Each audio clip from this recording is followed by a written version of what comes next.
기업 전제 정치 시대에 관해서 지금 말씀을 보고 있습니다. 오늘은 5번째로 소두증과 몬산토의 살충제에 대해서 한번 살펴봅니다. 그 전에 먼저 기도드리겠습니다. 사랑의 예수님, 참으로 감사합니다. 아버지 하나님께서 얼마나 저희들을 사랑하시는지, 아무것도 아닌 저희들을 이렇게 주님께서 극진하게 사랑하여 주셔서 우리의 입술을 통해서 하나님을 찬양하게 하옵시고, 우리를 하나님께서 약하다 책망하지 아니하시고, 하나님께서 우리를 날마다 주의 사랑의 날개 아래 품어주시고 바른 길로 지도하시며 천국 가는 그 길까지 인도하심을 감사합니다.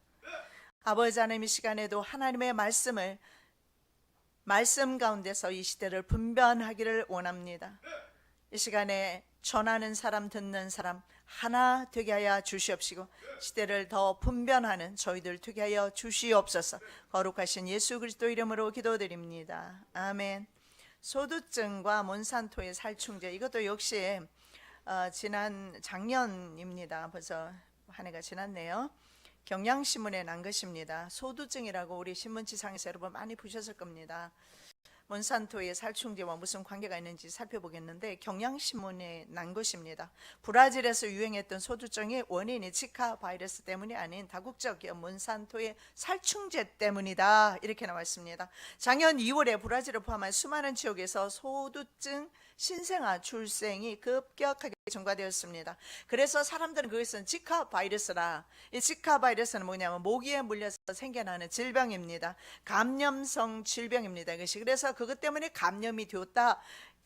그런데 그렇게 말합니다. 그러나 소두증은 뭐냐면 선천성적인 그런 기형의 일종입니다. 대부분의 앞이마의 발달이 나빠요. 그리고 상하로 두부가 머리가 작아지는 것을 봅니다. 그림 한번 보시겠습니다. 선천성 기형 소두증입니다. 저렇게 생겼습니다. 영국 일간지 텔레그래프가 이렇게 말했습니다. 농작물에 농약이 살포된 마을들 의사, 이 의사들의 말을 인용한 겁니다. 아르헨티나 의사단체는 브라질에서 소두증 환자가 많이 발생한 원인으로 피리프록시펜이라는 물질이 있습니다. 그 성분의 살충제를 지목하는 보고서를 펴냈다.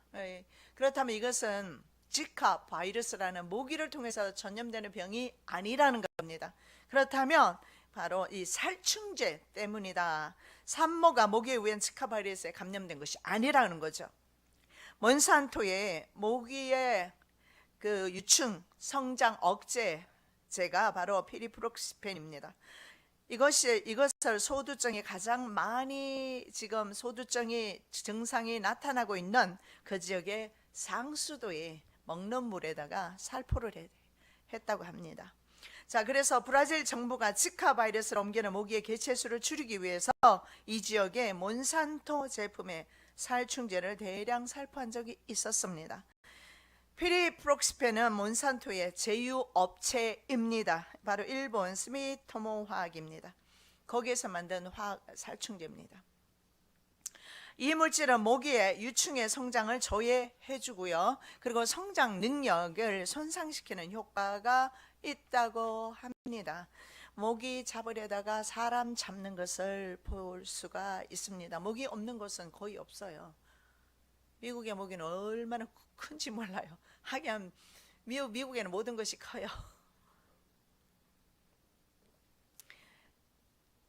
해당 살충제를 뿌린 지역에서 태어난 아이들은 대부분 기형아로 태어납니다.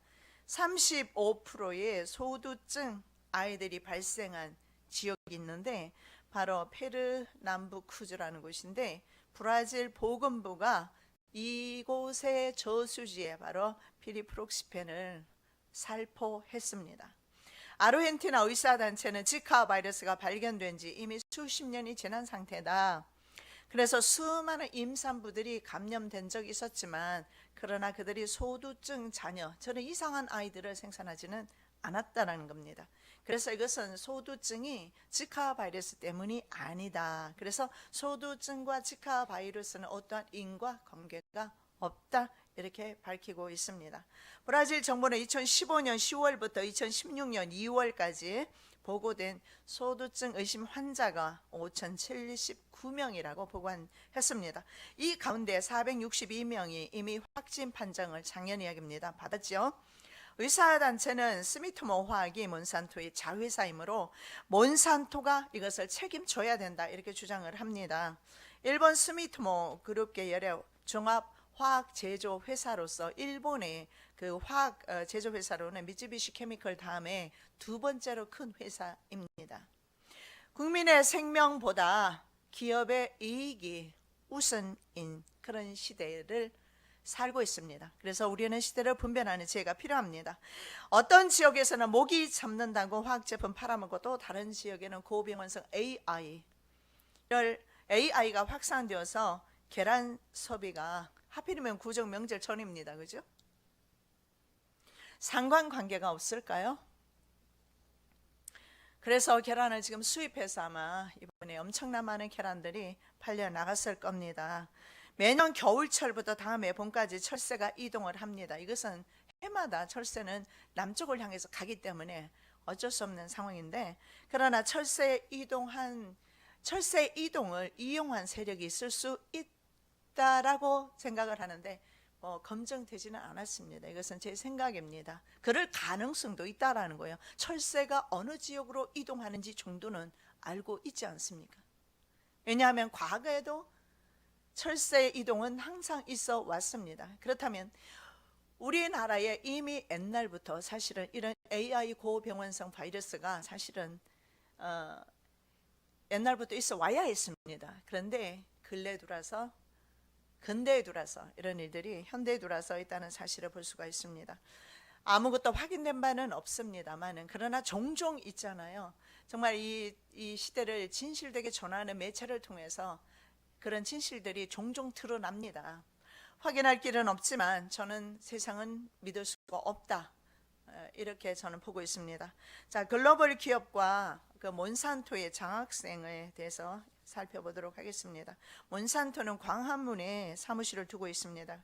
그리고 GMO 연구재단과 농과대학 바이오 분야 교수들과 학생들 그리고 연구진들을 비롯해서 학계, 관계 그리고 언론계 등의 학자와 전문가들에게 현재까지 장학금을 주고 있는 것으로 알고 있습니다. 세계적인 기업으로부터 장학금을 받는 것은 보통 영예가 아닐 겁니다. 만일에 우리 자녀가 그렇게 세계적인 기업으로부터 장학금을 받게 된다고 하면 여러분 영광으로 생각할 수도 있어요. 그러나 GMO 확산을 위한 연구 비용인 것을 알 수가 있습니다. 남의 돈 잘못 먹으면 그것이 우리에게 독으로 돌아온다는 사실을 아셔야 합니다. 저는 대학 다닐 때 그 사실을 알았는데요. 문선명 뒤에는 바로 프리메이슨이 있다라는 사실을 근래에 들어서 알았지만, 문선명 재단이 갑자기 저렇게 커졌고, 그리고 문선명 재단이 그때 말입니다. 그러니까 제가 대학생 때니까 얼마나 오래되었습니까? 그 오래 전에 말입니다. 문선명 재단이 어디에서 돈이 났는지는 모르겠지만 전국의 목회자들에게 돈을 뿌리는 걸 봤습니다. 저희 아버지에게도 돈을 보내왔어요. 비행기표를 보내왔어요. 비행기표를 보내오면 그 비행기표를 타고 가면 그때부터 이제 코가 꿰이는 거예요. 그런데 저희 아버지는 거절한 것을 봤습니다. 그렇게 해서 수많은 교역자들도 넘어지는 것을 본 적이 있습니다. 몬산토는 작년 2월 8일에 충남대를 방문해서 농업 분야 인재 양성을 위해 써달라면서 한 학교에 말입니다. 4,500만 달러 장학금을 전달하였습니다. 그리고 대학교마다 전달을 하는데 몬산토 코리아 서울대 식물생산과학부 대학원생 2명에게 장학금 전달, 그림이 뜨고 있죠. 몬산토 장학금을 전달하는 수여식입니다. 식물 유전자 연구를 위해 하는 사람들을 하는 대상이 국제 장학생도 선발했습니다. 작년 2월 1일까지 몬산토 비첼볼락 국제 장학 프로그램이라는 프로그램을 만들고 지원자를 모집을 홈페이지를 통해서 했습니다. 우리의 미래가 없습니다. 수재들은 온통 외국 기업이 현재 지원하고 있는 것을 봅니다. 외국 기업이 지원하고 있어요. 여러분, 외국 기업이 자기 돈 아까운 줄 모르고 뭐 때문에 한국 인들에게 투자할까요? 우리나라는 전형적으로 바로 국제 다국적 그룹의 먹잇감이었어요. 우리나라 자체가 그랬습니다. 6.25 동란이 끝나고 참혹하게 전란의 현장에서 참혹하게 파괴되어 버린 한국이 삽시간에 복구했던 이유는 바로 국제금융그룹의 자본이 들어왔기 때문입니다. 일본도 마찬가지고요. 그렇게 해서 경제 개발을 시켰던 나라가 바로 우리나라입니다. 그러면 이렇게 남의 돈을 받고 자란 사람은 누구의 사람이 되겠습니까?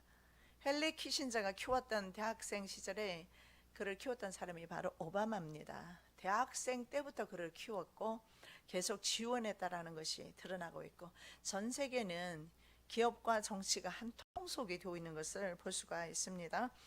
세계 GMO 시장을 석권하고 있는 몬산토, 듀폰, 신젠타, 다우, BNF 이런 다국적, 미국계 다국적 기업들입니다.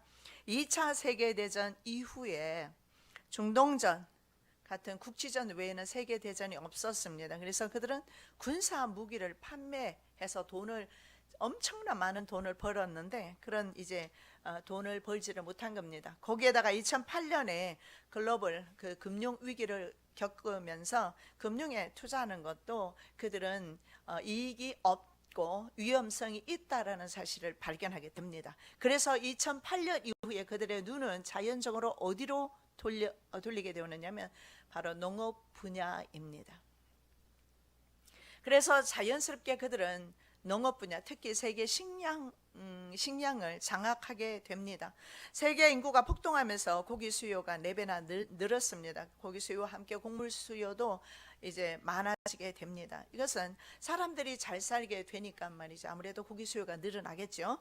그래서 농업과 유통, 이것이 미래의 농업 성장 동력을 그곳에서 찾았습니다. 바로 농사입니다. 농사인데 GMO 농사겠죠. 이걸 통해서, 그리고 그 유통을 통해서 마진을 챙기는데 그들은 모든 돈을 투자하게 됩니다. 그리고 농사에는 말입니다, 농사를 짓기 시작할 때 씨앗부터 시작해서 모든 농기구들을 포함해서 엄청나게 많은 것들이 들어간다는 사실입니다.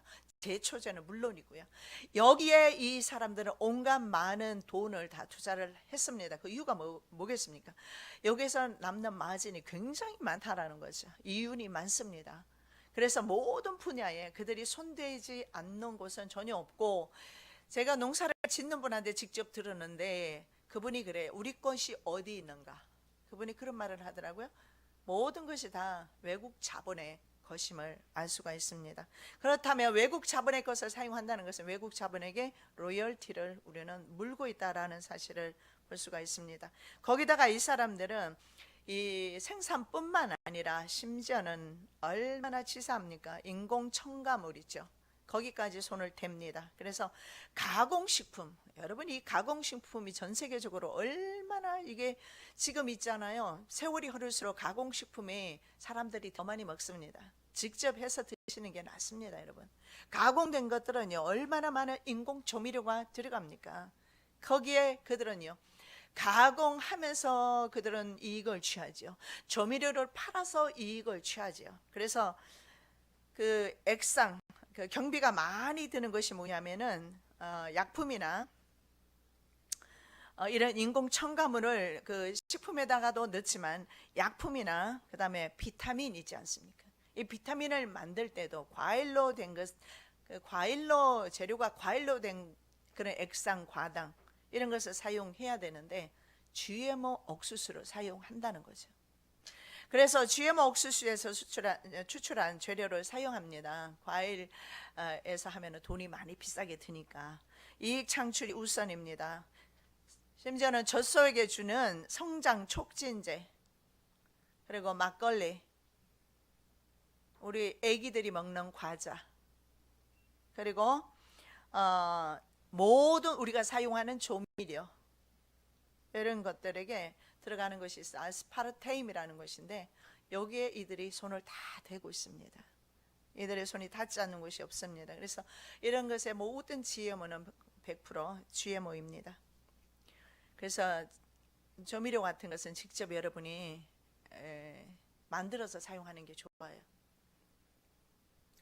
만들 수 있잖아요, 그렇죠? 네이버를 보면 요즘은 우리의 친한 이웃 네이버 보면 친절하게 다 가르쳐줘요. 예. 가공되는 것은 여러분 가공식품 있지 않습니까? 100% GMO라는 사실만 아시기 바랍니다. 왜냐하면 그들은 그 유기농 제품을 사용하지 않습니다. 유기농 제품에 사용되는 올리고당이 있잖아요. 유기농 제품에 사용되는 올리고당, 포도당, 구연산 이런 것도 사실은 과일에서 채취해야 된다고 합니다. 그런데 과일에서 채취하지 않고 GMO 옥수수가 엄청 싸기 때문에 GMO 옥수수를 사용한다고 합니다. 그래서 심지어 이것이 유기농 우리가 가공식품이라고 하더라도 가공된 것은 100% GMO입니다. 왜냐하면 옥수수로 대신했기 때문에 GMO 옥수수로. 자, 두 번째로 우리가 살펴보기를 원하는 것은 GMO로 인한 생태계 파괴입니다. 제초제를 뿌려도 파괴되지 않는 슈퍼 잡초에 대해서 한번 살펴보겠는데, 다국적 기업은 잡초를 제거하기 위해서 제초제를 쓰면서 동시에 저항성을 가진 GMO 종자를 뿌리면 증산이 된다 이렇게 선전합니다. 그래서 잡초를 없애주면서 GMO 종자를 뿌리면 훨씬 수확이 많다는 거죠. 그런데 땅이 어떻게 되느냐? 과다한 제초제 사용으로 인해서 토질이 악화되었습니다. 그래서 오히려 생산성이 GMO를 사용하지 않는 유럽연합이나 비교해 봤을 때 생산성이 떨어졌고 오히려 슈퍼 잡초만 생겨났어요. 통계적으로 볼 때 GMO를 사용하지 않는 유럽연합의 곡물 생산이 GMO를 사용하는 바로 미국과 브라질을 능가하고 있다고 합니다. 유럽연합에서는 GMO를 거의 사용하지 않아요. 올방개 그 잡초라는 게 있어요. 아이 손목만한 크기로 큰다고 합니다. 이 올방개 잡초는 주변의 작물의 영양분을 사실은 이 잡초가 다 빨아먹습니다. 눈에 보이죠? 저렇게 굵어요. 벼 같은 것이 자라겠습니까? 못 자라죠. 그리고 어저귀가 있습니다. 제때 뽑지 않으면 어른 키높이까지 자랍니다. 그래서 모든 작물을 뒤덮어버리는 것이 바로 어저귀입니다. 11개 저항성 외래 잡초와 슈퍼 잡초가 현재 한국 농사를 망치고 있다고 합니다. 그래서 계속 이 농사에 대한 미래가 없는 것을 우리가 볼 수가 있습니다. SBS에서 나온 내용입니다. 공포의 슈퍼 잡초 이렇게 해서 BS의 제목입니다. 제초제 뿌려도 꿋꿋. 몬산토 제초제가 이 3년 동안은 잡초 제거에 효과가 있으나 글리포세이트 내성을 가진 슈퍼 잡초가 나타난다. 물 달개비나 올챙이, 고랭이 같은 슈퍼 잡초는 제초제를 뿌려도 죽지 않고 가뭄과 태풍이 와도 쓰러지지 않는다. 내용입니다. 슈퍼 잡초의 한국 분포 면적은 2015년 16만 7천 헥타르로 3년 동안 56% 늘었다 이렇게 말하고 있습니다. 이 잡초가 56% 늘었다라는 것은 농사를 그만큼 망치고 있다라는 사실을 볼 수가 있어요. 그래서 거의 절반 수준의 슈퍼 잡초가 생겨나고 있어요. 갈수록 먹거리는 적어지게 될 것입니다. 그래서 슈퍼 잡초를 제때 제거하지 않으면 벼와 감자, 옥수수는 3분의 1, 콩은 절반가량 수확량이 떨어지게 됩니다. 우리가 스스로 수확하지 못하고 스스로 뿌려서 거두지 못하면 우리의 먹거리는 계속해서 줄어들게 되고 외국에서 수입해 올 수밖에 없는 상황입니다. 외래종의 잡초가 있는데 미국 계기장이라고 합니다. 이것은 뿌리가 굵고 강해서 다른 작물은 주변에 아예 뿌리조차 내리지 못하도록 다 장악해 버리는데 이것이 엄청난 지금 농부들에게는 고통이라고 합니다. 자, 18개월 된 그 연어가 있습니다. 여러분 연어 좋아하세요? 연어가 참 건강에 좋습니다. 그런데 GMO 연어가 있습니다. 우리는 물고기라고 해서 이것은 GMO가 아니라고 생각하는데 적어도 한국에 들어와 있는 연어 전 놀랐습니다. 미국에는 미국 사람들 연어를 굉장히 많이 먹어요. 연어 요리가 되게 맛이 있어요. 그런데 한국까지 지금은 수출을 하고 있는데 그 연어가 미국산 연어가 GMO 연어입니다. 농장 연어 길이가 33cm 길이에 몸무게는 1.3kg입니다.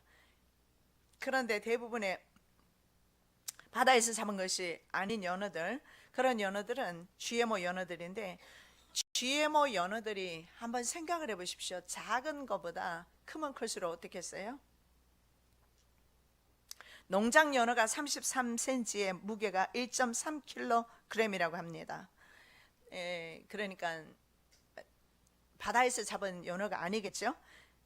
연어가 크면 클수록 수익성이 있기 때문에 할 수 있으면 크게 만드는 겁니다. 한국에 수입되는 그 거대한 GMO 연어를 한번 보겠습니다. 이 농장 연어보다 36배 커진 GMO 연어입니다. 농장 연어는 그래도 GMO가 아닌 것 같습니다. 왜냐하면 바다에서 잡은 것이 아니고 농장 연어라고 이 따로 아마 이렇게 키우는 것 같습니다. 근데 그렇죠, 양식 연어. 예. 그런데 그 연어의 GMO, 그러니까 연어의 그 좋은 DNA를 아마 교배를 한 것 같습니다. 그렇게 해서 GMO 연어가 나오는데 농장 연어보다 36배 커져 있어요. 여러분, 그림을 봐도 이 그림이 말입니다, 차이가 있는 것을 발견합니다. 엄청 차이가 있죠. 그럼 작은 것을 팔아서 수익성이 있겠습니까? 없죠. 그래서 연어를 키워서 저렇게 해서 수출을 합니다. 한국에 수입하는 GMO 연어, 이미 뉴스까지 나왔습니다. 유전자 변형 연어 판매 첫 승인 FDA. 인체 유해성에 대해서는 전혀 현재까지는 검증된 바가 없는 상태에서 한국으로 수출이 되고 있습니다. 그런데 더 큰 문제는 이 GMO 연어, 이 엄청난 괴물 같은 연어가 바다로 들어가서 바다의 연어를 같이 풀었을 때, 바다 연어는 생식력이 GMO 연어가 훨씬 크기 때문에 바다 연어는 오래 가지 않아서 멸절될 수도 있다라는 우려가 있어요. 그래서 생태계가 인간의 과학 문화로 인해서 GMO로 인해서 파괴되고 있는 것을 볼 수가 있습니다. 자, 제초제에 대해서 좀 더 한번 살펴보기를 원하는데, 이 제초제가 얼마나 무서운지 몰라요. 고엽제에 대해서, 왜냐하면 제초제나 고엽제나 같은 종류입니다. 제초제도 아주 독성이 강하고요. 제초제 4천 정도 되는 게 고엽제입니다. 몬산토가 전 세계 고엽제의 80%를 현재 공급하고 있습니다. 제초제는 고엽제와 사천지간으로 그렇게 사람들이 표현하고 있는데, 월남전 때 미군이 밀림지대의 적들을 소탕하기 위해서 제초제를 산림에 뿌려버립니다. 그럼 어떻게 되죠? 그 산림들이 다 죽어버리는 거예요. 그래서 고엽제를 뿌리는데 그것이 바로 에이전트 오렌지라는 것입니다. 에이전트 오렌지를 아시아 쪽에다가 주로 뿌렸습니다. 그 결과가 끔찍했습니다. 그것이 뭐냐면 산림을 다 없앴습니다. 정말 도망하는 적을 소탕하기 위해서 산림을 깡그리 없애버렸지만, 산림이 다 죽게 된다는 것은 사람에게도 영향이 있다는 것을 볼 수가 있는데, 바로 사람 잡는 독약인 것을 볼 수가 있습니다. 월남과 특히 한국 등의 아시아 쪽에 뿌려진 것이 바로 에이전트 오렌지인데, 다이옥신이라는 물질이 들어있어요. 다이옥신. 이 다이옥신이 화학물질 중에서 독성이 가장 강하다고 합니다. 그것이 바로 고엽제입니다. 고엽제에 들어가 있는 다이옥신이 독성이 아주 강하다고 합니다. 그래서 이것이 인체에 들어가면 암을 유발하고 신경계를 마비시킨다고 해요. 그래서 신경계가 마비되면 어떻게 돼요? 기형이 나오는 거죠. 그래서 얼마나 많은 기형들이 나오고 있는지 말도 할 수가 없어요. 월남에 있는 사람들을 보면 우리가 알 수가 있겠죠. 월남전 지금 40년이 지났습니다. 그럼 월남전에 참전한 우리 군인들은 어떨까요? 현재 월남은 고엽제로 인해서 매년 전체 신생아 2% 전체 신생아 2% 정도인 2천만 명에서 3천만 명 가까이 기형하고 현재 태어나고 있답니다. 이 고엽제라는 것은요, 당 세대보다는 후 세대에 영향을 미쳐요. 왜냐하면 신경계를 파괴하기 때문에 그렇습니다. 그래서 다이옥신 피폭자가 자녀를 낳았을 때 그 자녀가 기형아 출생 그 아이를 낳았을 때, 피폭작 아이를 낳았을 때 일반인 산모가 아이를 낳은 것보다 63% 정도 기형이 될 확률이 높다라고 합니다. 우연히 기형이 나오지 않아요. 이런 화학 제품으로 인해서 기형이 나옵니다. 옛날에는 기형이 거의 없었던 것 같습니다. 먹지 못해서 기형이 됐던 후천적인 그런 영향들을 많이 받았습니다. 선천적으로 말입니다. 기형이 나오는데 그 기형은 꼭 괴물 같은 모습을 발견할 수가 있고, 그리고 이 고엽제 후유증은 그러면 2대로서 끝나느냐? 그러면 좋겠지만 3대까지 간다고 합니다. 어쩌면 우리 인간의 죄가 3, 4 수천 대까지 이르지만 보통 우리 3, 4대까지 간다고 성경에는 그렇게 말합니다. 우리 인간의 죄 때문에 이런 재앙이 우리에게 온 것 같습니다. 여러분 그림 한번 보시면 끔찍한데, 베트남전 고엽제로 기형이 된 사람들의 모습이에요. 사람이 아닌 겁니다. 저 사람들이 자녀를 낳았을 때 또 저렇게 나온답니다. 그리고 저 사람들의 손자 손녀까지도 저런 모습으로 나온다고 합니다. 그 다음에 모습 계속 한번 보시기 바랍니다. 괴물이 되어버렸습니다. 예, 외계인 같네요. 에이전트 오렌지 통입니다. 저것이 우리 외관에 굉장히 많이 묻혀 있어요. 에이전트, 예, 오렌지, 주황색이네요. 저것을 아시아 쪽으로 엄청 많이 뿌렸는데 저것이 외관에 묻혀 있다고 합니다. 우리나라 월남전에 참여했던 군인들이 당시에는 몰랐습니다. 그런데 그 후유증으로 지금까지 극심한 고통을 받고 있습니다. 그래서 국가보훈처에서 고엽제 후유증 환자 지원에 관한 법률이 제정되었습니다. 그리고 국가적으로 지원 사업을 하고 있어요. 정부에서는 다 알고 있다는 거죠. 고엽제가 얼마나 무서운 덕국물인지. 고엽제 후유증의 수당은 환자의 장애 등급이 세 등급으로 나눠져 있더라고요. 고도, 중등도, 경도에 따라서 다르는데 작년부터 2016년부터 고도 장애 83만 원 지금 이제 나타나고 있는 거죠. 중증도 장애 61만 3천 원, 경도 장애 42만 원씩 지급하고 있습니다. 한국에서 파병했어요. 월남전에. 한국 정부가 파병했습니다. 그리고 이런 결과가 지금 나타나고 있어요. 그래서 정부 차원에서 지원하고 있습니다. 산 좋고 물 좋기로 소문난 곳이, 유명한 곳이 바로 외관입니다. 그런데 경북 칠곡 외관 미군 부대가 있어요. 인근 마을 주민의 150명 중에서 20명 정도가 50대 나이가 되기도 전에 암으로 사망했습니다. 그리고 10명 정도가 암으로 투병 중에 있다고 합니다. 78년도에 상수도 시설이 없어서 그 지역의 일대에 살고 있는 사람들이 지하수를 먹었습니다. 당시 지하수에서는요, 농약 냄새가 난다. 아마 에이전트 오렌지 저 냄새일 겁니다. 농약 냄새가 나서 관에 신고하기도 했다고 합니다. 아마 이런 일들이 시골에서 많이들 일어났을 겁니다. 미군 기지가 이름이 캠프 캐롤입니다. 매립 사건의 진실이 저는 직접 봤습니다.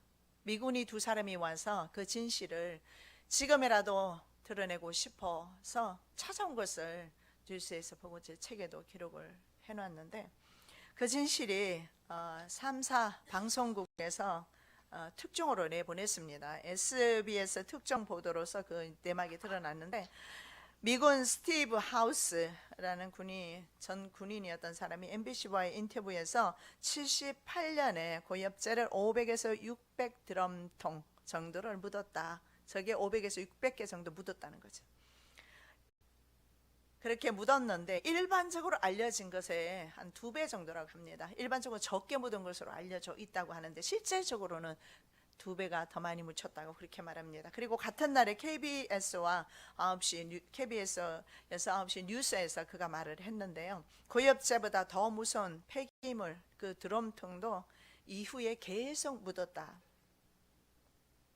그리고 심지어는 그 묻은 개수를 기록까지 해 두었다. 그러면서 이 군인들이 이렇게 말합니다. 파 보면 알 것이다. 그러고 나서 신문도 입 다물기를 시작했어요. 정부는 아니라고 발표한 것을 거기까지 저는 보고 미국을 들어갔던 것 같습니다. 그 뒤에는 어떻게 된지 모르는데 파 보면 알 것 아니냐. 외관 미군 부대에서 근무했던 한국 근로자들이 있습니다. 73년도에 베트남에서 들여온 보기 흉측한 고엽제 드럼통과 그리고 방사능으로 의심되는 폐기물을 묻은 적이 있다라고 뉴스 매체와 인터뷰에서 이미 밝혔습니다. 그리고 그 폐기물 근처에 자기네들이 접근하면 미군들이 와서 방사능 수치 검사를 했다고 합니다. 그렇다면 방사능과 이런 독극물이 묻혔다라는 것을 볼 수가 있습니다. 이미 이러한 독극물은요, 한국 전쟁 당시에 더 거슬러 올라가면 바로 미군이 고엽제를 대량 살포했다는 사실이 드러나고 있는데, 강원도 평창입니다. 올림픽이 열리게 되는 평창. 평창 그 부근에 인민군이 모여 있다는 그런 정보를 받고 미국의 제7기갑사단입니다. 대원들에게 미리 예방접종을 다 시키고 대형 비행기로 그곳에 집중적으로 살포했다고 합니다. 그것이 바로 에이전트 오렌지인데, 그리고 후에 그곳에 가서 살펴봤더니 그곳에 있던 사람들은 다 죽었다고 합니다. 문제는 지금도 외관 미군 기지 인근 칠곡군입니다. 교육문화회관에서는 수영장에도 그 물을 사용을 한다고 합니다. 지하수를 당겨서 그 물을 사용하고 있다고 합니다. 그리고 식수의 일부도 지하수로 해결하고 있다고 합니다. 물도 지금 마음대로 마실 수 없는 상황인 것 같습니다. 칠곡군 여러 비닐하우스와 논밭에서는요, 이 수도를 사용할 수 없잖아요. 엄청나게 많은 수도 요금이 나올 테니까. 지금도 그 평야지대 아닙니까, 그쪽이. 그래서 물이 부족할 때 지하수를 가지고 농사를 짓고 있다고 합니다. 그것이 바로 이것이 외관의 미군 기지 인근 모든 하천의 물들이 낙동강으로 흘러 들어가게 되고, 낙동강 유역에 있는 평야가 바로 김해 평야, 이런 평야죠. 평야에서 논농사를 거의 대부분 짓습니다. 거기에서 우리가 쌀을 사 먹고 있어요. 그래서 전 국민이 지금까지 그 쌀을 먹어왔어요. 은연중에 우리도 그런 독에 노출되어 있다는 사실을 발견할 수가 있습니다. 미군이 떠난 후에 필리핀에도 마찬가지입니다. 미군 기지를 파봤습니다. 그런데 온갖 군사무기 폐기물이 있었는데 그곳에 발암물질인 이런 물질들이 엄청나게 많이 나왔다고 합니다. 그래서 전 세계적으로 말입니다. 특히 약소국가에 우리의 우방이라고 믿었던 미국이 이러한 일들을 했다라는 것을 우리가 볼 수가 있습니다. 그래서 제가 전에 말씀드렸던 것처럼 여러분, 아군도 없고 적도 없습니다. 우리 사람 미워하지 마시고, 사람에게 있는 그 죄가 무서운 겁니다. 그 죄가 다른 사람을 죽이고 있지 않습니까? GMO 식품에 그러면 그 부작용에 대해서 한번 살펴보겠습니다. 부작용이 어떤 부작용이 나는지 우리가 한번 살펴보겠는데, GMO 식품은 많은 나라에서 선전합니다. 우리나라에도 제가 전에 말씀드렸지요. 한국에 와서 제가 깜짝 놀랐던 것은 전동차에 GMO를 선전하는 것이 붙어 있는 것을 보고 제가 깜짝 놀라서, 그러면 내가 GMO를 잘못 알고 있는 건가? 그래서 제가 다시 한번 GMO에 대해서 연구를 해본 적이 있는데, GMO는 바로 우리 인구 말살 정책입니다. 불임이나 난임을 유발합니다. 유방암이 유난히 많습니다. 암이 많은 이유는 이런 독극물 때문에 그렇습니다. 신경계를 파괴한다지 않습니까? 바로 이런 제초제 같은, 그리고 아까 제가 말씀드렸던 고엽제, 이런 것 때문에 전 국민이 이 고엽제에 노출되어 있는 것을 봅니다. 우리가 매일같이 밥 먹잖아요. 아마 여러분이 오해했던 것 중에 하나가, 우리는 농산품, 우리나라에서 생산하는 농산품을 먹고 있지 않느냐, 그동안 위로 받았는지 모르겠어요. 그런데 우리가 먹고 있는 모든 농산품들이 이런 식으로 방사능과 고엽제에 노출되어 있고 GM으로 도배를 해둔 것을 보게 됩니다. 그래서 현대에 들어와서 자폐증이 많은 것 같습니다. 바로 GMO 식품을 섭취했을 때 바로 이런 자폐 아이들이 많이 나온다는 것을 볼 수가 있습니다. 그리고 암이 굉장히 많고요. 그래서 아마 이 아시아 쪽으로 이미 벌써 한국 동란 때부터 에이전트 오렌지 이것을 뿌렸단 말입니다. 그래서 아시아 쪽으로 유난히 이런 독극물들을 많이 뿌렸기 때문에 병원이 그렇게 차고 넘치지 않은가. 뭐 종합병원 가려면 하루 종일 걸려요. 그래서 저도 한번 더 갈 일이 있어서 가려고 했는데 취소하고 저는 안 갔어요. 너무 시간이 많이 걸리고 종합병원마다 차고 넘칩니다. 암센터는 또 어떻습니까?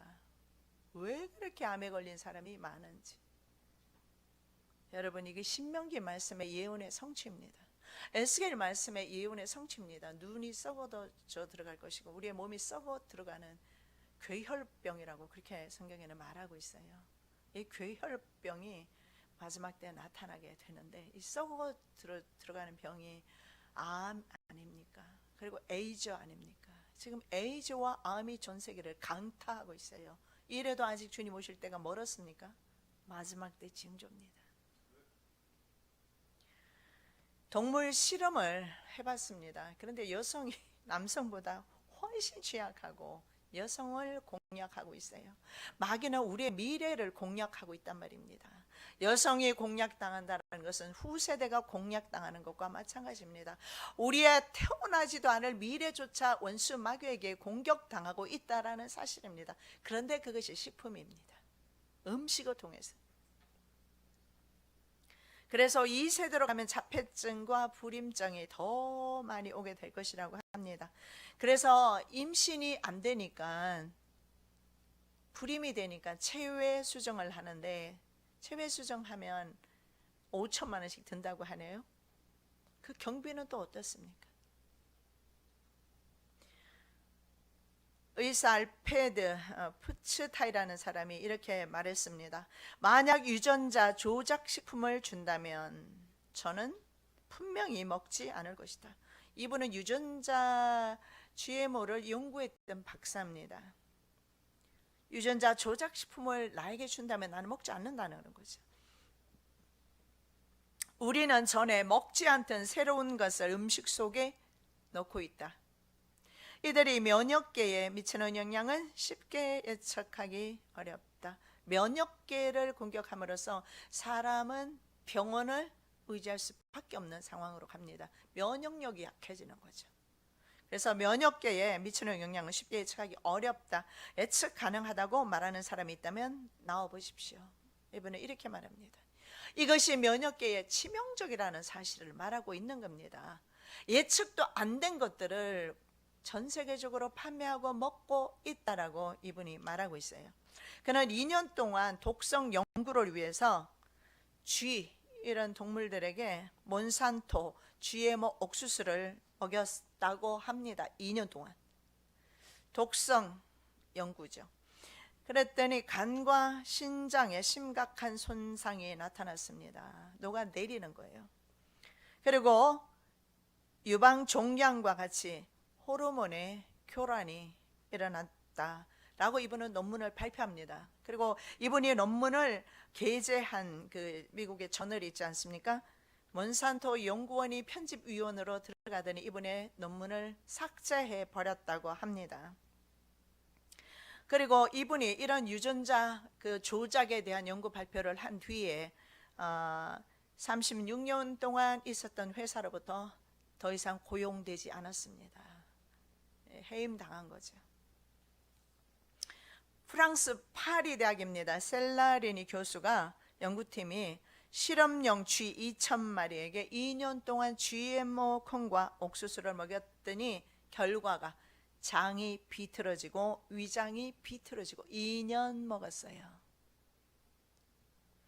각종 종양과 함께 유방암이 생겼다고 합니다. 그래서 여성들이 유난히 유방암이 많아진 것 같습니다. 아까 제가 말씀드렸잖아요. 남자보다 여성들이 훨씬 취약하다고.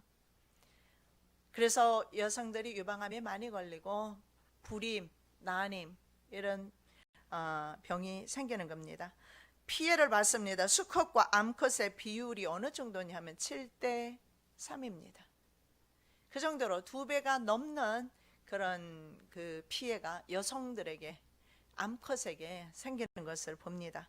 그런데 2세로 이것이 넘어갔을 때 자폐증과 불임증이 나타난다라고 그 결과는 그 연구 결과, 실험 결과죠. 연구 결과가 아니라 실험 결과가 보여주고 있습니다. 여러분, 지구는 거의 절망적입니다. 이런 강의를 들으면 마음이 참 어두워지지요. 그래서 우리가 세상에 소망 두지 말라는 겁니다. 우리가 오래 살면 살수록 우리는 계속해서 더 그들이 쳐놓은 덫에 걸려서 들어가게 될 것입니다. 그리고 우리는 헤어나오기가 굉장히 어려울 것입니다. 세상은 절망입니다. 미래가 없습니다. 인간이 만든 화학 제품으로 땅과 사람이 몸살을 앓고 있습니다. 성경에서 이미 말씀하고 있지 않습니까? 전도서 1장 8절, 만물의 피곤함을 사람의 말로 다할 수 없나니 눈은 보아도 촉함이 없고 귀는 들어도 차지 아니하는도다. 여기에서 사람도 피곤하지만 만물도 피곤합니다. 어찌 이것이 사람의 피곤함입니까? 동물들은 또 어떻습니까? 지금 폐기되는 그런 닭들을 보십시오. 동식물이 고통을 하고 있습니다. 땅은 또 어떻습니까? 이런 외래 종자 잡초로 인해서 몸살을 앓고 있고, 외국에서 들여온 제초제, 고엽제 이런 것으로 인해서 온 땅이 몸부림치고 있습니다. 어쩌면 이스라엘 백성들이 땅을 착취했던 때보다 더 많은 착취를 오늘날 땅이 당하고 있습니다. 그래서 땅은 쉼이 필요합니다. 이스라엘 사람들에게 그래서 하나님께서 바벨론 포로 70년을 허락한 겁니다. 역대하 36장 말씀해 보십시오. 땅이 70년 동안 황무하니라. 땅이 70년 동안 사람들이 없어지니까 쉬게 되었다라는 겁니다. 온 세상은 이러한 인간의 광문화로 인해서 이제는 하나님께로 돌아가려 하고 있습니다. 창조 세계가 깨어지고 있습니다. 이는 만물이 주에게서 나오고 주로 말미암고 주에게로 돌아감이라. 영광이 그에게 세세에 있으리로다. 아멘. 우리가 기대했던, 저도 바다를 많이 기대했거든요. 그래서 바다에 물고기를 좀 많이 먹어야 되겠다 했는데 바다에 물고기까지 GMO를 만들어서 보내고 있어요. 그래서 저는 이 사실을 알기 전까지만 해도 연어를 좀 사 먹어야 되겠다 그렇게 생각을 했는데 무서워서 사 먹을 수가 없습니다. 악덕 기업과 자기들의 이익만을 추구하는 악덕 기업과 국제 다국적 기업에게 주시는 아모스 선지자의 말씀입니다. 보시겠습니다.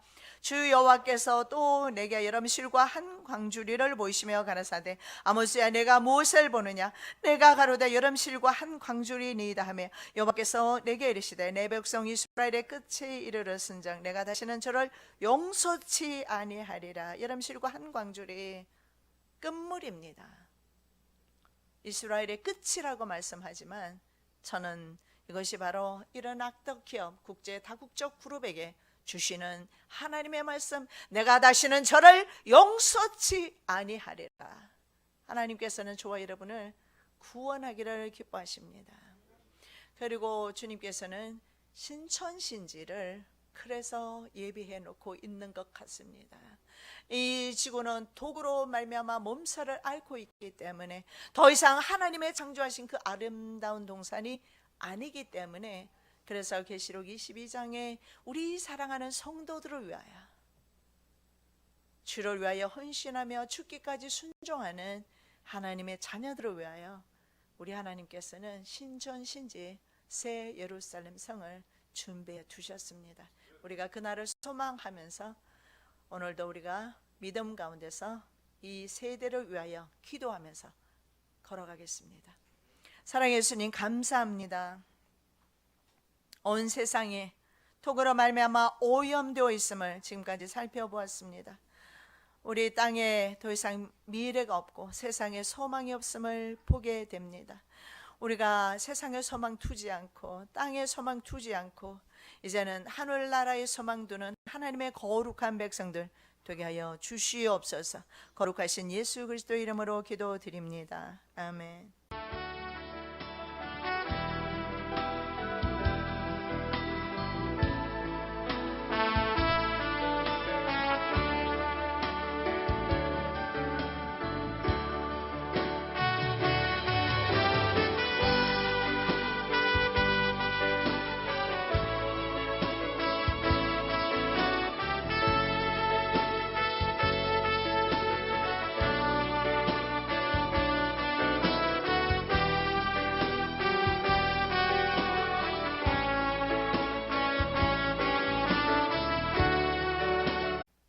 기업 전제 정치 시대에 관해서 지금 말씀을 보고 있습니다. 오늘은 5번째로 소두증과 몬산토의 살충제에 대해서 한번 살펴봅니다. 그 전에 먼저 기도드리겠습니다. 사랑의 예수님, 참으로 감사합니다. 아버지 하나님께서 얼마나 저희들을 사랑하시는지, 아무것도 아닌 저희들을 이렇게 주님께서 극진하게 사랑하여 주셔서 우리의 입술을 통해서 하나님을 찬양하게 하옵시고, 우리를 하나님께서 약하다 책망하지 아니하시고, 하나님께서 우리를 날마다 주의 사랑의 날개 아래 품어주시고 바른 길로 지도하시며 천국 가는 그 길까지 인도하심을 감사합니다. 아버지 하나님, 이 시간에도 하나님의 말씀 가운데서 이 시대를 분별하기를 원합니다. 이 시간에 전하는 사람, 듣는 사람 하나 되게 하여 주시옵시고 시대를 더 분별하는 저희들 되게 하여 주시옵소서. 거룩하신 예수 그리스도 이름으로 기도드립니다. 아멘. 소두증과 몬산토의 살충제, 이것도 역시 지난 작년입니다. 벌써 한 해가 지났네요. 경향신문에 난 것입니다. 소두증이라고 우리 신문지상에서 여러분 많이 보셨을 겁니다. 몬산토의 살충제와 무슨 관계가 있는지 살펴보겠는데, 경향신문에 난 것입니다. 브라질에서 유행했던 소두증의 원인이 지카 바이러스 때문이 아닌 다국적 기업 몬산토의 살충제 때문이다, 이렇게 나와 있습니다. 작년 2월에 브라질을 포함한 수많은 지역에서 소두증 신생아 출생이 급격하게 증가되었습니다. 그래서 사람들은 그것은 지카 바이러스라, 이 지카 바이러스는 뭐냐면 모기에 물려서 생겨나는 질병입니다. 감염성 질병입니다. 이것이. 그래서 그것 때문에 감염이 되었다. 그런데 그렇게 말합니다. 그러나 소두증은 뭐냐면 선천성적인 그런 기형의 일종입니다. 대부분의 앞이마의 발달이 나빠요. 그리고 상하로 두부가 머리가 작아지는 것을 봅니다. 그림 한번 보시겠습니다. 선천성 기형 소두증입니다. 저렇게 생겼습니다. 영국 일간지 텔레그래프가 이렇게 말했습니다. 농작물에 농약이 살포된 마을들 의사, 이 의사들의 말을 인용한 겁니다. 아르헨티나 의사단체는 브라질에서 소두증 환자가 많이 발생한 원인으로 피리프록시펜이라는 물질이 있습니다. 그 성분의 살충제를 지목하는 보고서를 펴냈다. 그렇다면 이것은 지카 바이러스라는 모기를 통해서 전염되는 병이 아니라는 겁니다. 그렇다면 바로 이 살충제 때문이다. 산모가 모기에 의한 지카 바이러스에 감염된 것이 아니라는 거죠. 몬산토의 모기의 그 유충 성장 억제제가 바로 피리프록시펜입니다. 이것을 소두증이 가장 많이 지금 소두증이 증상이 나타나고 있는 그 지역의 상수도에 먹는 물에다가 살포를 했다고 합니다. 자, 그래서 브라질 정부가 지카 바이러스를 옮기는 모기의 개체수를 줄이기 위해서 이 지역에 몬산토 제품에 살충제 많이 드는 것이 뭐냐면은 약품이나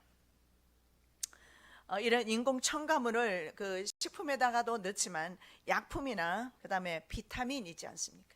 이 비타민을 만들 때도 과일로 된 것, 과일로 재료가 과일로 된 그런 액상, 과당 이런 것을 사용해야 되는데 GMO 옥수수를 사용한다는 거죠.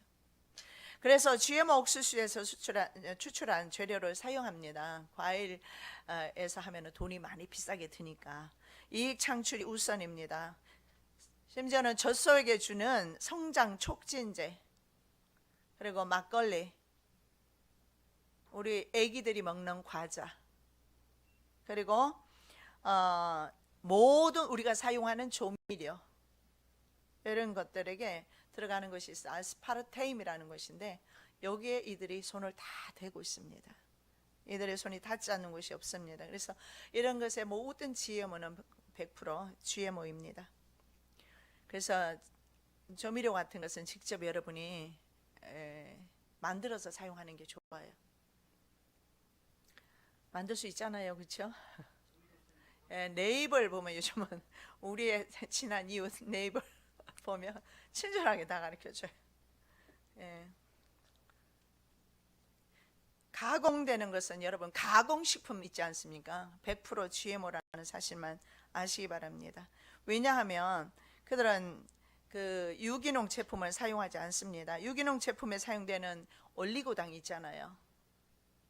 유기농 제품에 사용되는 올리고당, 포도당, 구연산 이런 것도 사실은 과일에서 채취해야 된다고 합니다. 그런데 과일에서 채취하지 않고 GMO 옥수수가 엄청 싸기 때문에 GMO 옥수수를 사용한다고 합니다. 그래서 심지어 이것이 유기농 우리가 가공식품이라고 하더라도 가공된 것은 100% GMO입니다. 왜냐하면 옥수수로 대신했기 때문에 GMO 옥수수로. 자, 두 번째로 우리가 살펴보기를 원하는 것은 GMO로 인한 생태계 파괴입니다. 제초제를 뿌려도 파괴되지 않는 슈퍼 잡초에 대해서 한번 살펴보겠는데, 다국적 기업은 잡초를 제거하기 위해서 제초제를 쓰면서 동시에 저항성을 가진 GMO 종자를 뿌리면 증산이 된다 이렇게 선전합니다. 그래서 잡초를 없애주면서 GMO 종자를 뿌리면 훨씬 수확이 많다는 거죠. 그런데 땅이 어떻게 되느냐? 과다한 제초제 사용으로 인해서 토질이 악화되었습니다. 그래서 오히려 생산성이 GMO를 사용하지 않는 유럽연합이나 비교해 봤을 때 생산성이 떨어졌고 오히려 슈퍼 잡초만 생겨났어요. 통계적으로 볼 때 GMO를 사용하지 않는 유럽연합의 곡물 생산이 GMO를 사용하는 바로 미국과 브라질을 능가하고 있다고 합니다. 유럽연합에서는 GMO를 거의 사용하지 않아요. 올방개 그 잡초라는 게 있어요. 아이 손목만한 크기로 큰다고 합니다. 올방개 잡초는 주변의 작물의 영양분을 사실은 이 잡초가 다 빨아먹어요. 그런데 근대에 들어서 이런 일들이 현대에 들어서 있다는 사실을 볼 수가 있습니다. 아무것도 확인된 바는 없습니다만은 그러나 종종 있잖아요. 정말 이 시대를 진실되게 전하는 매체를 통해서 그런 진실들이 종종 드러납니다. 확인할 길은 없지만 저는 세상은 믿을 수가 없다 이렇게 저는 보고 있습니다. 자, 글로벌 기업과 그 몬산토의 장학생에 대해서 살펴보도록 하겠습니다. 몬산토는 광화문에 사무실을 두고 있습니다. 그리고 GMO 연구재단과 농과대학 바이오 분야 교수들과 학생들 그리고 연구진들을 비롯해서 학계, 관계 그리고 언론계 등의 학자와 전문가들에게 현재까지 장학금을 주고 있는 것으로 알고 있습니다. 세계적인 기업으로부터 장학금을 받는 것은 보통 영예가 아닐 겁니다. 만일에 우리 자녀가 그렇게 세계적인 기업으로부터 장학금을 받게 된다고 하면 여러분 영광으로 생각할 수도 있어요. 그러나 GMO 확산을 위한 연구 비용인 것을 알 수가 있습니다. 남의 돈 잘못 먹으면 그것이 우리에게 독으로 돌아온다는 사실을 아셔야 합니다. 저는 대학 다닐 때 그 사실을 알았는데요. 문선명 뒤에는 바로 프리메이슨이 있다라는 사실을 근래에 들어서 알았지만 문선명 재단이 갑자기 저렇게 커졌고 그리고 문선명 재단이 그때 말입니다. 그러니까 제가 대학생 때니까 얼마나 오래되었습니까? 그 오래 전에 말입니다. 문선명 재단이 어디에서 돈이 났는지는 모르겠지만 전국의 목회자들에게 돈을 뿌리는 걸 봤습니다. 저희 아버지에게도 돈을 보내왔어요. 비행기표를 보내왔어요. 비행기표를 보내오면 그 비행기표를 타고 가면 그때부터 이제 코가 꿰이는 거예요. 근데 저희 아버지는 거절한 것을 봤습니다. 그렇게 해서 수많은 교역자들도 넘어지는 것을 본 적이 있습니다. 몬산토는 작년 2월 8일에 충남대를 방문해서 농업 분야 인재 양성을 위해 써달라면서 한 학교에 말입니다. 4,500만 달러 장학금을 전달하였습니다.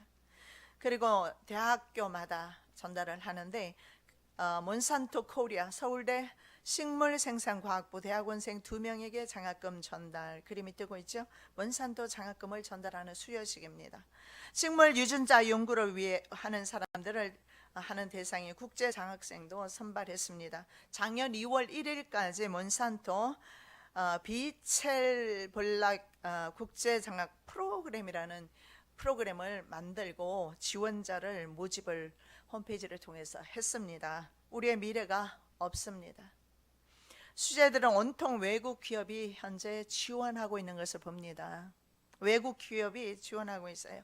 여러분, 외국 기업이 자기 돈 아까운 줄 모르고 뭐 때문에 한국인들에게 투자할까요? 우리나라는 전형적으로 바로 국제 다국적 그룹의 먹잇감이었어요. 우리나라 자체가 그랬습니다. 유계동란이 끝나고 참혹하게 전란의 현장에서 참혹하게 파괴되어버린 한국이 삽시간에 복구했던 이유는 바로 국제금융그룹의 자본이 를 대량 살포한 적이 있었습니다. 피리프록시펜은 몬산토의 제휴업체입니다. 바로 일본 스미토모 화학입니다. 거기에서 만든 화학 살충제입니다. 이 물질은 모기의 유충의 성장을 저해해주고요. 그리고 성장 능력을 손상시키는 효과가 있다고 합니다. 모기 잡으려다가 사람 잡는 것을 볼 수가 있습니다. 모기 없는 곳은 거의 없어요. 미국의 모기는 얼마나 큰지 몰라요. 하긴 미국에는 모든 것이 커요. 해당 살충제를 뿌린 지역에서 태어난 아이들은 대부분 기형아로 태어납니다. 35%의 소두증 아이들이 발생한 지역이 있는데 바로 페르남부쿠즈라는 곳인데 브라질 보건부가 이곳의 저수지에 바로 피리프록시펜을 살포했습니다. 아르헨티나 의사단체는 지카 바이러스가 발견된 지 이미 수십 년이 지난 상태다. 그래서 수많은 임산부들이 감염된 적이 있었지만 그러나 그들이 소두증 자녀, 저는 이상한 아이들을 생산하지는 않았다는 겁니다. 그래서 이것은 소두증이 지카 바이러스 때문이 아니다. 그래서 소두증과 지카 바이러스는 어떠한 인과관계가 없다, 이렇게 밝히고 있습니다. 브라질 정부는 2015년 10월부터 2016년 2월까지 보고된 소두증 의심 환자가 5,079명이라고 보고했습니다. 이 가운데 462명이 이미 확진 판정을 작년 이야기입니다. 받았죠. 의사단체는 스미토모 화학이 몬산토의 자회사이므로 몬산토가 이것을 책임져야 된다, 이렇게 주장을 합니다. 일본 스미토모 그룹 계열의 종합 화학 제조 회사로서 일본의 그 화학 제조 회사로는 미쯔비시 케미컬 다음에 두 번째로 큰 회사입니다. 국민의 생명보다 기업의 이익이 우선인 그런 시대를 살고 있습니다. 그래서 우리는 시대를 분별하는 지혜가 필요합니다. 어떤 지역에서는 모기 잡는다고 화학제품 팔아먹어도 다른 지역에는 고병원성 AI가 확산되어서 계란 소비가 하필이면 구정 명절 전입니다. 그죠? 상관관계가 없을까요? 그래서 계란을 지금 수입해서 아마 이번에 엄청난 많은 계란들이 팔려 나갔을 겁니다. 매년 겨울철부터 다음해 봄까지 철새가 이동을 합니다. 이것은 해마다 철새는 남쪽을 향해서 가기 때문에 어쩔 수 없는 상황인데, 그러나 철새 이동을 이용한 세력이 있을 수 있다라고 생각을 하는데 검증되지는 않았습니다. 이것은 제 생각입니다. 그럴 가능성도 있다라는 거예요. 철새가 어느 지역으로 이동하는지 정도는 알고 있지 않습니까? 왜냐하면 과거에도 철새 이동은 항상 있어 왔습니다. 그렇다면 우리나라에 이미 옛날부터 사실은 이런 AI 고병원성 바이러스가 사실은 옛날부터 있어 와야 했습니다. 들어왔기 때문입니다. 일본도 마찬가지고요. 그렇게 해서 경제 개발을 시켰던 나라가 바로 우리나라입니다. 그러면 이렇게 남의 돈을 받고 자란 사람은 누구의 사람이 되겠습니까?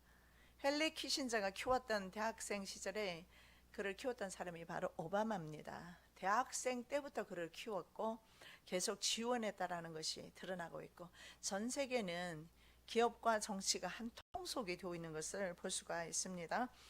세계 GMO 시장을 석권하고 있는 몬산토, 듀폰, 신젠타, 다우, BNF 이런 다국적, 미국계 다국적 기업들입니다.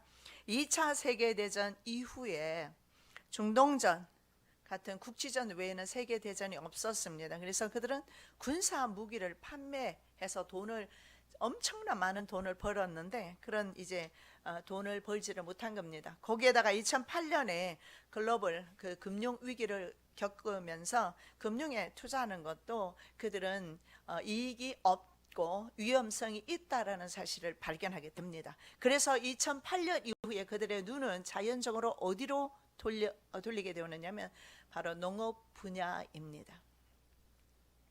그래서 자연스럽게 그들은 농업 분야, 특히 세계 식량을 장악하게 됩니다. 세계 인구가 폭등하면서 고기 수요가 4배나 늘었습니다. 고기 수요와 함께 곡물 수요도 이제 많아지게 됩니다. 이것은 사람들이 잘 살게 되니까 말이죠. 아무래도 고기 수요가 늘어나겠죠.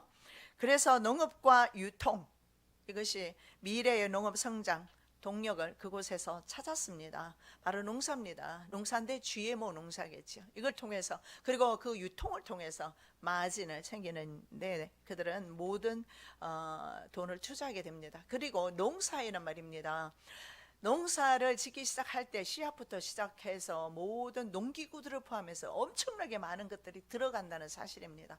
제초제는 물론이고요. 여기에 이 사람들은 온갖 많은 돈을 다 투자를 했습니다. 그 이유가 뭐겠습니까? 여기서 남는 마진이 굉장히 많다라는 거죠. 이윤이 많습니다. 그래서 모든 분야에 그들이 손대지 않는 곳은 전혀 없고, 제가 농사를 짓는 분한테 직접 들었는데 그분이 그래요. 우리 것이 어디 있는가? 그분이 그런 말을 하더라고요. 모든 것이 다 외국 자본의 것임을 알 수가 있습니다.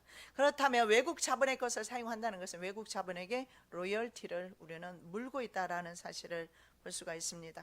거기다가 이 사람들은 이 생산뿐만 아니라 심지어는 얼마나 치사합니까? 인공 첨가물이죠. 거기까지 손을 댑니다. 그래서 가공식품, 여러분 이 가공식품이 전 세계적으로 얼마나, 이게 지금 있잖아요. 세월이 흐를수록 가공식품이 사람들이 더 많이 먹습니다. 직접 해서 드시는 게 낫습니다. 여러분, 가공된 것들은요 얼마나 많은 인공 조미료가 들어갑니까?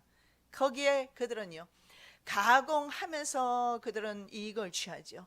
조미료를 팔아서 이익을 취하죠. 그래서 그 액상, 그 경비가